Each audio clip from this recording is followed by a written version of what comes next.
tie in a couple of things real quick on the end. Radios. When you get a radio in there, it's a good idea to do a radio check. Dan mentioned that, doing a radio check. Just get out there and, hey, radio check, this is Chris, radio check, and people answering him, hey, you coming in loud and clear, stuff like that. So it's a good idea to do that and make sure your radio is working, all right? So you not only know it's working or sending, but you know it's working receiving. So that's a good thing to do, and do that. Also, he mentioned about someone maybe coming to the sanctuary right up front and starts yelling and screaming, doing nothing violent, but starts yelling and screaming about churches and homosexuality or whatever. It doesn't matter. You understand in that situation, even though they're not being initially violent toward anyone and destroying your property, that rises to a different level to where we want to get 911 on the way. Does that make sense? Now, would we immediately go up there and tackle that person? I would say no. Let them vent. If they're standing up there and they're yelling and screaming, that's one of those situations where I would, security's going to have to be there, maintain and make sure he doesn't do anything like present a deadly force situation. And you want to have usually it's guys, I guess, but have some people around them, be mindful. Y'all understand that? But I would, if they're going to stand up and vent, I know it's disruptive and all that, but I would wait on police to get there. So are we asking them not to leave? We might ask them to leave. In a case like that, Yeah, okay, in a case like that, more than likely, they're not going to leave though.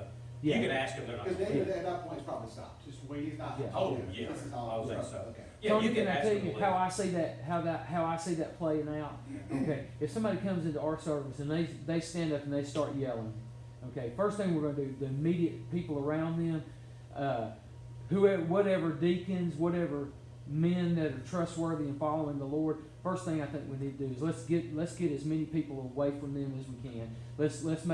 Let's provide safety to everyone we can. I would say, even to the point, even if they're cursing, even if they're, as long as they're venting and they're not posing a physical threat to anyone, we can let that happen. Okay, this is one thing I love about our pastor.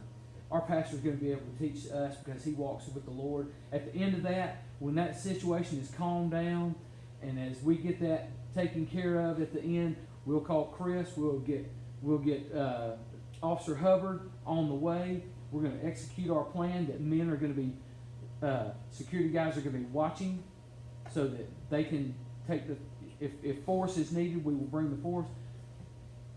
Everyone else is going to be watching. They're going to be trying to calm the situation. If we can't calm the situation, when eventually that person is vented out, we'll help them get to where they need to be. By that time, Chris or Hubbard will be there, somebody with more training than the rest of us, until we get better trained at things like that. Yeah. So let's take it to a Wednesday night when we don't have Hubbard and stand up Wednesday night and they try stuff. I would recommend that is, as long as that person is not attacking someone or destroying property, I would call 911 and get them there. Now that's not going to be a stage in the parking lot call. You understand that, right? From that standpoint. Unless, and I'm talking about they are screaming and yelling and cussing and calling everybody. You see what I'm saying? We need to go ahead and get them there. Now, when I say don't stage in the parking lot, I would send someone out always to meet that officer, tell them what they got, escort them in. Yeah. Because officers don't know this church. They have no idea. Yeah, they may not know come to the lower hall, they're like, I don't know where, I don't even know the doors are unlocked. So it's always good to meet people. Always good to meet officers, EMS, fire, anybody, and direct them in. They will appreciate that immensely. If not, they're going to be riding around not knowing where to go. All right. Is there any desire or expectation for whoever the pastor is that does that need to be, is he going to say anything directly, or does that need to be handled by other people and just kind of? I don't know what David would do. I imagine David would That's try that. to I was going to try to address that a little bit. Probably what's going to happen is some elders, David King's probably going to stand up at the front and be as calm as David King is. Okay, and the rest of the pastors, if it were me, I would be there. I would surround that person. I'd look at Bill Horton and I'd say, and Corey Keith, if he's elected to be an elder, I'd be like, Mr. Corey, we're going to be praying. We're going to be assessing the situation, okay? And after we get that moved, one of the great things about our church is you wait for what David King says after. And David's going to be full of grace. he's gonna offer us the word of the Lord. We're gonna see something good come out of that situation, so don't fear it. And so we're Concord Hall, we may bring that officer right in there, not immediately bring him in, we'll be on that radio or whatever kind of communication with him, but we may, but boy, it's nice to him be 2 doors down, not all the way up on Raymond Road coming in, right? So he's standing right there, and at some point, we may continue to work with this guy, get him calmed down and witness to him, right? That's it. But all of a sudden, he says, I've had enough of this, picks the chair up and slings it, come now, and that's when they get to come in there and deal with him. All right. Just real quick on that, maybe you touched on this, I'm sorry if I'm repeating it, but one of the things that's not always effective and apt to the situation, but I've tried to do is, express concern for that person's grief, whatever that is, and his gripe or hers, and then ask them to come talk to me about that and move that. In a if it's different case. If it's in a public place, just to de-escalate the scene. So if they're up front, if it's possible, listen to them a moment and say, you know what, I really wanna hear what you have to say.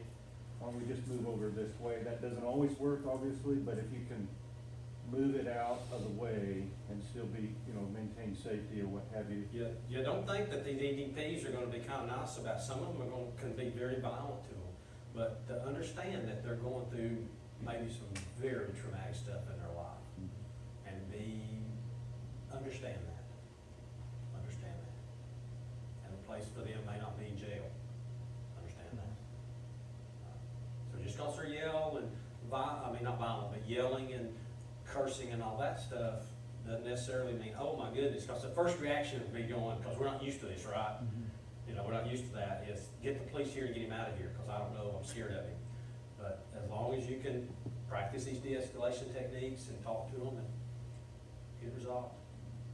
But my point is just get the police officer a little closer on that. All right.